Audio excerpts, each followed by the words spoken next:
विकराल शून्य part third. कैसी हालत? मेरा प्रश्न विचित्र सा भाव ले आया निशा के चेहरे पर। वह मुस्कुराने लगी, ऐसी मुस्कुराहट जो मुझे आर पार तक चीरती गई। फिर रो पड़ी निशा। रोना और मुस्कुराना साथ साथ ऐसा दयनीय चित्र प्रस्तुत करने लगा मानो निशा पूर्णतः हार गई हो। जीवन में कुछ भी शेष नहीं बचा। डर लगने लगा मुझे। हाँफते हाँफते निशा का रोना और हंसना ऐसा चित्र उभरा था मानो उसे अब मुझसे कोई आशा ही नहीं रही। अपना हाथ खींच लिया निशा ने। तभी द्वार घंटी बजी और विषय वहीं थम गया।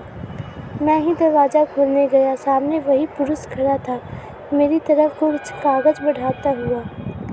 अच्छा हुआ आप आ गए। आपकी पत्नी की रिपोर्ट्स मेरी गाड़ी में ही छूट गई थी।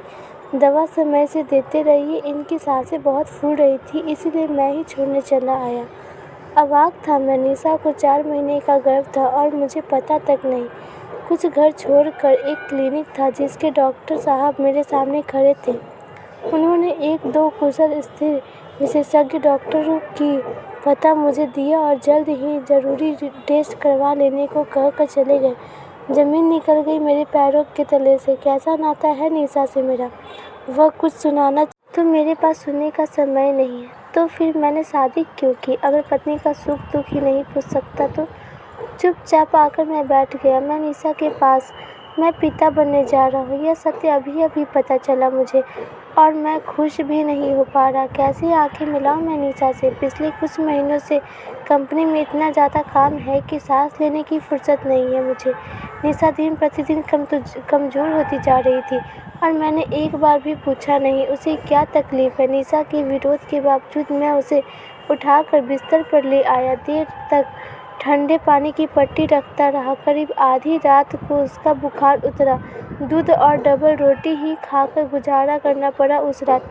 जबकि सत्य यह है कि 2 साल के साथ में निशा ने कभी मुझे अच्छा खाना खिलाए बिना नहीं सुलाया।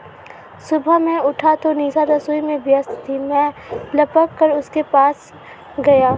कुछ कह पाता तब तक तटस्थ सी निशा ने सामने इशारा किया। चाय ट्रे में सजी थी। यह क्या कर रही हो तुम तो बीमार हो। मैंने कहा बीमार तो मैं पिछले कई दिनों से हूँ। आज नई बात क्या है? निशा ने कहा। देखो निशा, तुमने एक बार भी मुझे नहीं बताया। मैंने कहा बताया था मैंने, लेकिन आपने सुना ही नहीं। शोम, आपने कहा था मुझे इस घर में रोटी कपड़ा मिलता है ना, क्या कमी है जो बहाने बनाकर आपको घर पर रोकना चाहती हूँ। आप इतनी बड़ी कंपनी में काम करते हैं, क्या आपको और कोई काम नहीं जो हर पल पत्नी के बिस्तर में घुसे रहे? क्या मुझे आपकी ज़रूरत सिर्फ बिस्तर में होती है? क्या मेरी वासना इतनी तीव्र है कि मैं चाहती हूँ आप दिन रात मेरे साथ वही सब करते रहे? निशा बोलती चली गई। काटो तो खून नहीं रहा मेरे शरीर में, ऐसा महसूस होने लगा मुझे। आखिर मैं क्या ही करता, यह सब मेरी ही गलती थी। धन्यवाद दोस्तों। अगर आपको ये कहानी अच्छी लगी हो तो प्लीज़ वीडियो को लाइक, हमारे चैनल को सब्सक्राइब कर दीजिए और बेल आइकन को क्लिक कर दीजिए ताकि हम कोई वीडियो डालें तो उसका पहला नोटिफिकेशन आपके पास पहुंचे। और आप कमेंट में ज़रूर बताइएगा कि आपको ये कहानी कैसी। मिलते हैं अगली वीडियो।